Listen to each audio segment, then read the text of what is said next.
Good morning. I wanted to share with you one of my favorite leprechaun stories. I know it's not St. Patrick's Day, but it's spring now.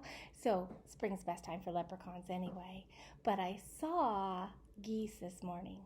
They were migrating north. And because of that, I took down my Christmas wreath and I put up my spring daisies. And so I'm really celebrating spring this morning. I hope you can have fun with me doing that. And I wanted to read you this fun story. Are you ready? It's called The Leprechaun's Gold. And it's written by Pamela, Duncan Edwards, and it's illustrated by Henry Cole. And there's the color to look for. Okay? Long ago, let me see if I can get the pictures ready so you can see it. There you go. Long ago, before even your great-great-grandfather was born, there lived in a small village in Ireland a man known to all as Old Pat. Old Pat was a harpist, and a good one at that. Many a wedding was made merrier by Old Pat's harp. Do you see his harp?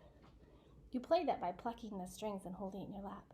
Some of them are so big that they stand on the floor, but an Irish harp you can hold. In the same village dwelled young Tom. Young Tom learned his own harp playing from Pat's teaching, but now Tom thought himself a better harpist than old Pat. He was much given to boasting and bragging and charging the villagers great amounts of silver for his skills. Old Pat was humble and willing to play his music for free for those he knew he had not the means to pay. "Foolish old man," scoffed young Tom. "What use is a gift if not to make you rich?" Old Pat replied, "I am rich in friends, and that is enough."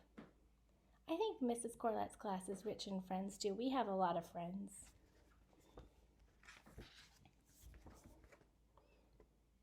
It is to be supposed that life would have continued along its way for old Pat and young Tom had they not seen this announcement.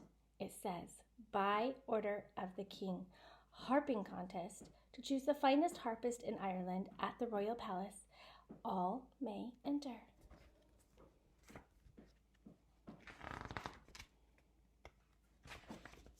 To be known as the best harpist in Ireland would be an honor indeed, said old Pat. "Don't waste your time, old man," sneered Tom. "It's a young man like myself they'll be wanting." But Pat shook his head and gathered his few meager possessions for the journey. "Aha," thought young Tom. "If we travel together, he's sure to offer me a bite of his food, and that would save me a penny or two."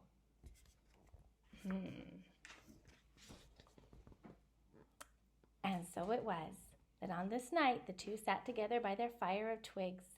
They were footsore and weary from walking the many miles toward the royal palace. As he listened to Pat practicing for the contest, a sudden thought flashed through young Tom's mind. "I could lose to this ridiculous old man." So, as old Pat turned his head for a second, the wicked boy quickly snapped a string on Pat's harp and pushed his own spare string deep inside his bag. "I'm sorry for your trouble," he said to old Pat, "but I have no strings to lend you, for I might need it myself." Old Pat sighed. He had no money to buy a new string. The harping contest was as good as lost. It wasn't very nice, was it?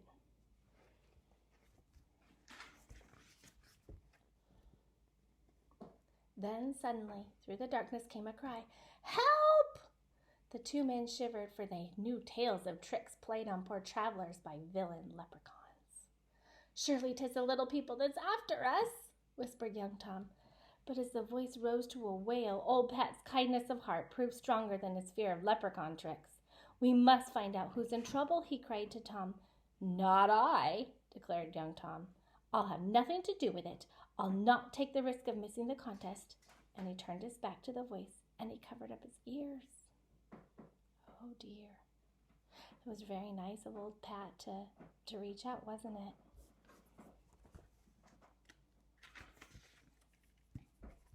On shaking legs, old Pat walked toward the sound of the voice.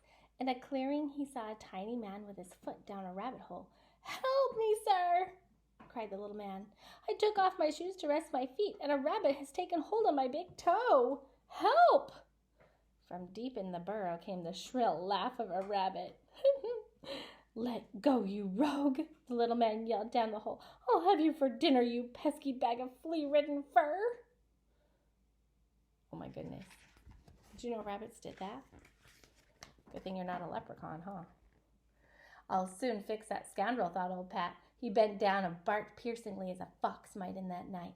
"Oh, oh, oh!" The rabbit let out a scream of fright, and out popped the little man's toe.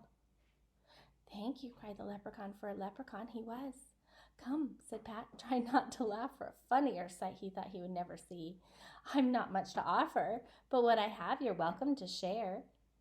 That was very clever. Good thinking. Old Pat led the leprechaun back to the fire. "I see your fellow traveler has up and gone," said the leprechaun. "A brave fellow indeed he proved to be, but I thank you kindly for your help. I'd like to repay you." "I'll be needing no payment," answered old Pat. He picked up his harp and began to play a soft tune to soothe the little man.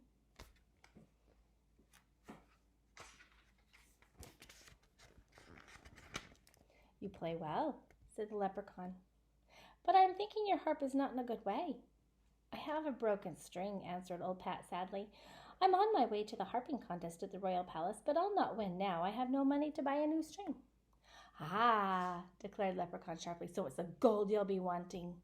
"No, indeed," cried old Pat, mighty alarmed. He knew terrible things happened to those who searched for crocks of leprechaun gold.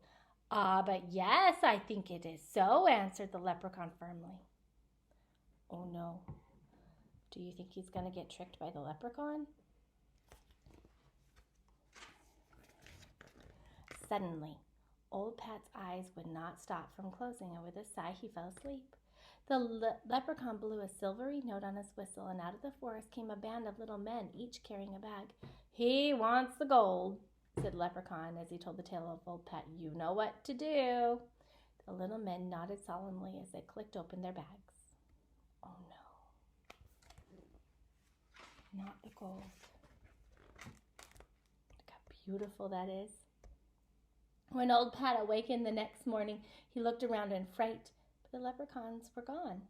"It's a lucky escape I've had," cried old Pat as he picked up his harp case and set off for the royal palace. As old Pat reached the courtyard, young Tom took the stage. Looking mighty pleased and confident, he began to play a sweet tune. But, as if bewitched, the strings on his harp began to break. One by one they twanged and twitched and twirled in the air until they were all lay dangling.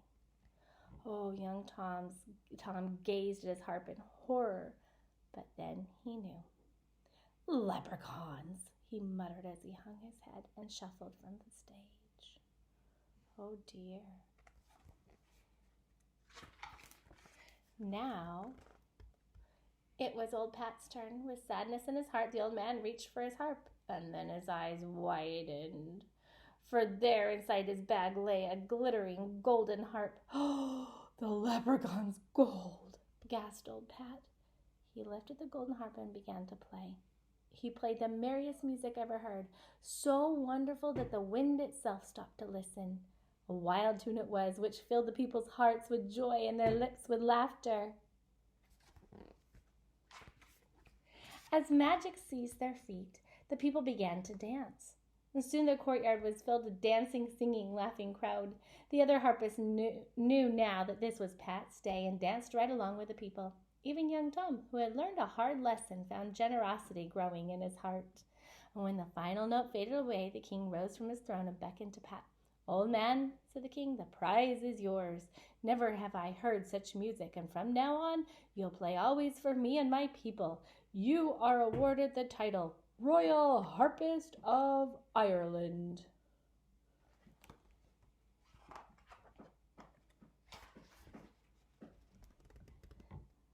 From the nearby forest came the sound of a little leprechaun laughing. Isn't that fantastic? I love this book. It says at the very bottom that there are 16 four-leaf clovers in this book, and asks if you can find them. Now, four-leaf clovers, the story is that if you find a clover with 4 leaves attached to the stem, it's going to bring you good luck. Well, Mrs. Corlett has an unusual talent, And that is that I do find a lot of four-leaf clovers. And I wanted to show you, since I moved here to my farm, these are the four-leaf clovers that I found.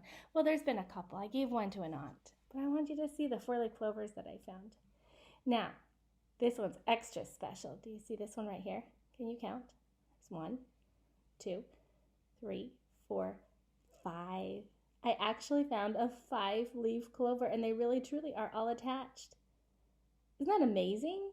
Every time I find a 4-leaf clover, I am amazed at the magic that there's actually a strange thing that happened, that an extra leaf grew on that stem.